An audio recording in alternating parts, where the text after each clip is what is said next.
Il y a une chose qui est extraordinaire, ce qui est de l'ordre de la médecine, ce qui est de l'ordre de l'astronomie, ce qui est de l'ordre de l'écriture, ce qui est de l'ordre de la navigation, ce qui est de l'ordre de toutes ces choses-là, ça ne vient pas de l'Europe. Tout le monde sait que la civilisation elle est née dans le Sud. C'est quoi finalement l'histoire de l'humanité? C'est les gens qui n'avaient rien fait, mais qui étaient comme des papillons, qui allaient chez les uns chez les autres, ils prennent ça chez les uns chez les autres, ils ramènent chez eux, et puis ils font une espèce de truc avec, ils disent on a inventé.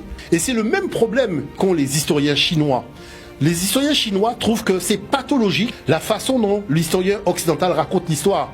Parce qu'il fait comme si les Chinois n'avaient pas de cerveau, les Indiens n'avaient pas de cerveau, c'est-à-dire personne n'avait de cerveau. Maintenant, sur la base de ce qui a disparu, vous avez un individu qui vient dire que le cerveau de l'Africain sera un cerveau d'abruti et que le cerveau de l'Européen, dans lequel, je dirais, on attend qu'il nous fasse la démonstration que dans l'Antiquité, il a inventé quelque chose, il a inventé, en tout cas, tout ce qu'il faut pour tuer les gens. Ça, il n'y a aucun problème. Vous voyez l'affaire?